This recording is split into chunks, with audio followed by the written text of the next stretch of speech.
Swayam Prabha. Digital India. Educated India.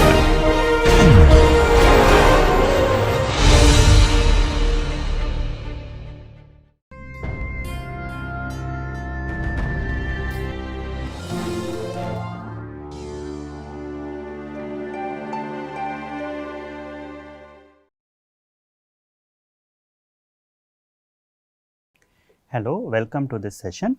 In the previous session, we looked at the noise optimization for different noise sources in the PLL. In this session, we are going to find out the noise of different sources either by calculation or by simulation. Okay. So, in our PLL block, we have PFT and charge pump. PFT. So, let me just write this is noise simulation or calculation depending on which is easier to do. Okay. Calculation.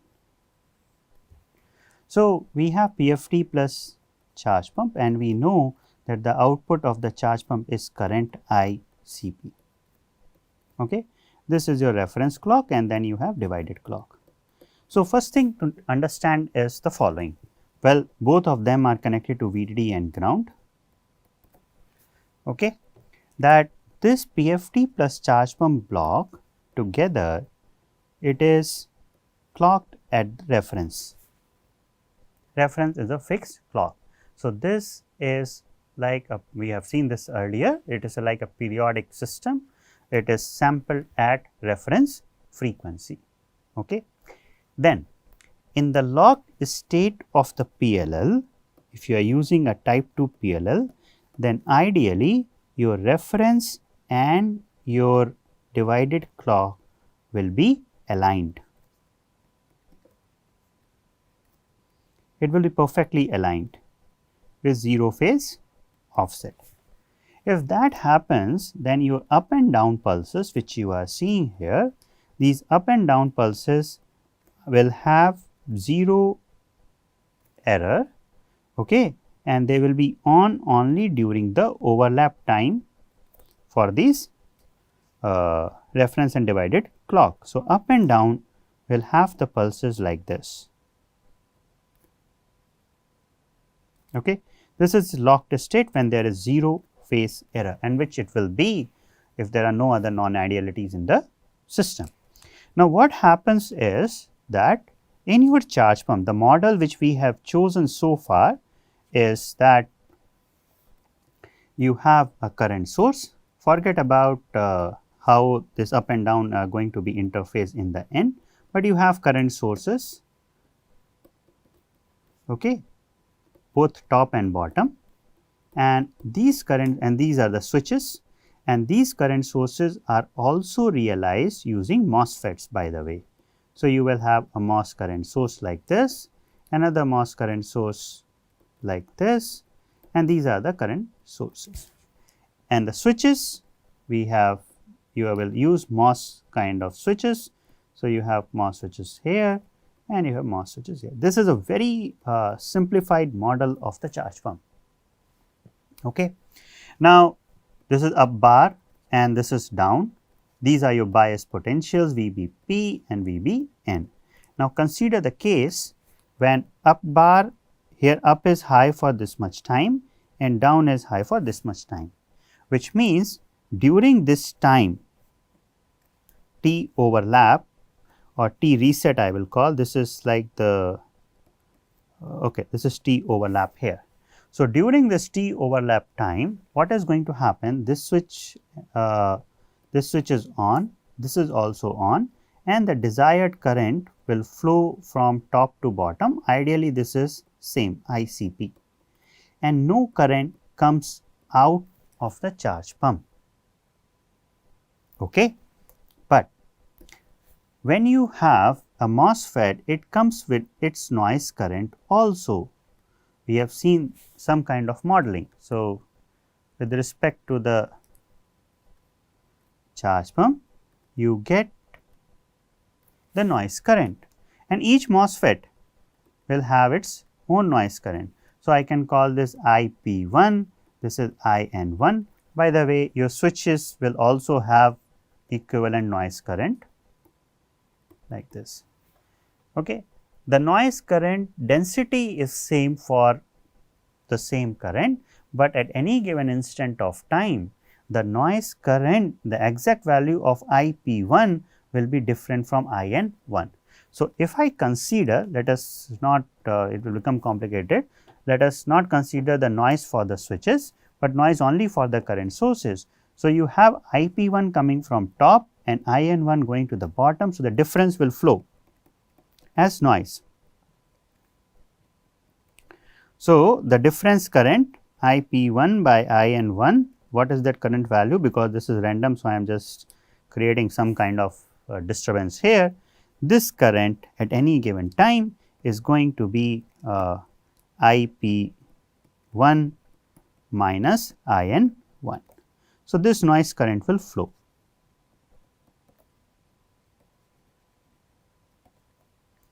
What we need to do is, we need to find the noise spectral density for this current. Okay. So, the method which we widely adopt is, you simulate your PFT plus charge pump together, you feed the same pulses reference and divide it, so that there is 0 phase error. This is your reference clock period, okay. And the simulation will be done with the help of PSS analysis, which is periodic steady state analysis. Okay. So, what it does is, because we know the system is clocked at reference, it is periodic with respect to reference. So, when you have a sample system, the noise conversions will happen from different harmonics of the your sampling clock to your output. So, and the changes will also, when you make any, apply any change to the system, because it is a periodic. So, you will have frequency, okay, transformations there.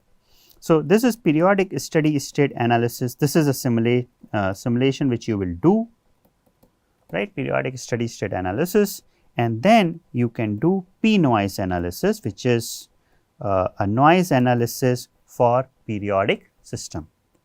Okay. So, this is periodic noise analysis. When you do such analysis, what you will find, you do such analysis and you find the output current. How will you find the output current?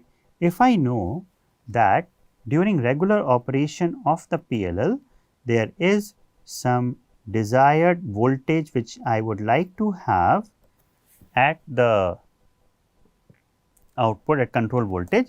So, I will just give that as a control voltage source, so that my charge pump is terminated with the same voltage as it will be terminated in the PLL, and I can find ICP. Okay. Sometimes you may not be able to find ICP directly. So, what you can do is, you can insert a resistor here, resistor of 1 ohm, let us say, and the resistor is noiseless, and you measure the voltage across this resistor. So, if you measure the voltage across 1 ohm resistor, the current you know V equal to IR, right. So, whatever the voltage you have, that is actually the noise current. Okay. You can change the units later. So, this is the way we can simulate for the combined noise of PFT and charge pump. Okay. Interestingly, you can also calculate, after doing a lot of maths, you can find that the noise spectral density of the charge pump, which is the spectral density of this waveform, is equal to your T overlap divided by T ref times the noise spectral density of PMOS S PMOS plus S NMOS. Whatever is the noise spectral density of PMOS and NMOS, that will come. So, you can verify your simulations after doing PSS and P noise, which gives us ICP noise, or from here charge pump noise. You can verify these things with your mathematical calculation. So, that is going to give you PFT plus charge pump noise. Okay. Similarly, if you want to find the divider noise, again you take help of PSS and P noise analysis and find the divider noise. One important thing here is when you are doing P noise analysis, okay, and it is done at the reference frequency. So, you have to provide that what is the periodicity or beat period in the system, that period is your reference period for the analysis, reference clock period. Okay, that is what you can tell to the simulator. Then the other thing is when you are doing the P noise analysis, it will also be asked in this during the process of the simulation that do you want to measure the noise with respect to DC, with respect to reference, or with respect to second harmonic of reference, a third harmonic, or so on. Okay. So, there it is like noise PSD, power spectral density, is measured with respect to DC. Okay. You have options to measure with respect to the fundamental of the beat frequency, which is your reference frequency, or second harmonic or third harmonic, or so on, but you are measuring with respect to DC, that because that is what we need here. So, this is normally you can, depending on which simulator you are using, you can define it as absolute or relative. Okay. So, here it is absolute we need with respect to DC. Now, the resistor noise is very simple because that is 4 kTR. You do not have to do any simulation for that, but if you still want, you can simulate for the resistor noise. Okay. So, for resistor noise, what we have been doing is earlier you have the resistor, you look at this capacitor C1, okay, and C2, you can do the noise analysis only for this. Okay. These are passive components, so the voltage here does not matter. You find what is V voltage at this node, right. Let me name it as the same node. So, V control, you find V control. If the resistor is noisy, right, you do noise analysis, and noise analysis will give you the, you find the output this voltage. So, this is the filtered value of your noise control voltage, you will get that directly. Okay. So, this is this is due to resistor, but at V control node, you can find that out. And then you can use this with correct transfer function, because right now if I am finding the noise at this node, then the transfer function is not the same if I am modeling it here. So, please keep that in mind. Okay. Then you have the other important noise source is VCO. Okay. Well, VCO is going to be our next topic of discussion, but the only thing which is important here is VCO or an oscillator, it is periodic. Oscillator is periodic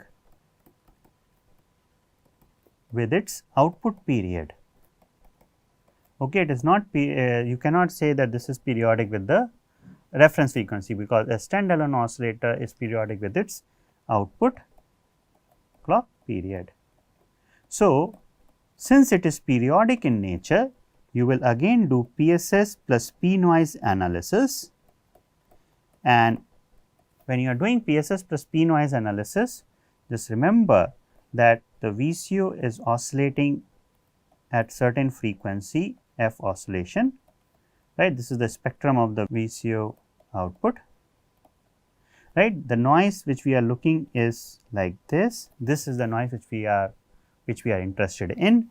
So, you look for the output phase noise. You will have options to find that phase noise, and that phase noise is found with in P noise analysis 1 harmonic to the beat frequency, harmonic equal to 1. Okay. This is important here, because when we are simulating for the oscillator in periodic using PSS analysis. It is periodic with the oscillation period, okay, and the noise which we are looking at is the noise here, this noise. It will be given to you whether you want to have upper sideband, lower sideband or something else. I think that we will understand better when we are with the simulator, but the important part here is that the noise which we are looking at is relative to the output frequency. It is not, we are not looking from DC to higher frequency, we are looking from relative to this frequency. Okay, it is phi out, it is measured with respect to the output period. We have been using that. Now, we are just translating that right now to simulations. So, for that you will be asked that what noise you want, whether it is absolute, absolute means 0 to higher DC to higher frequency, or relative. When you say relative harmonic 1, that means with respect to F oscillation. If by chance you happen to give relative harmonic 2, it is not going to be with this, it is going to be with your second harmonic. Okay. That is not what we are interested. We are interested in the noise at the first harmonic, at the fundamental. Okay. So, in this way you can simulate for the VCO noise. So, PFD plus charge pump combined, output noise at the charge pump output, resistor noise is coming with the help of a filter, and then you have VCO noise. Divider noise also you can measure in the same way, it is also a periodic system, right. So, you will get that. Okay. So, in this way you can calculate the noise spectral density of different noise sources, and later you use it with the noise transfer function for bandwidth optimization for the desired amount of jitter. Okay. Thank you.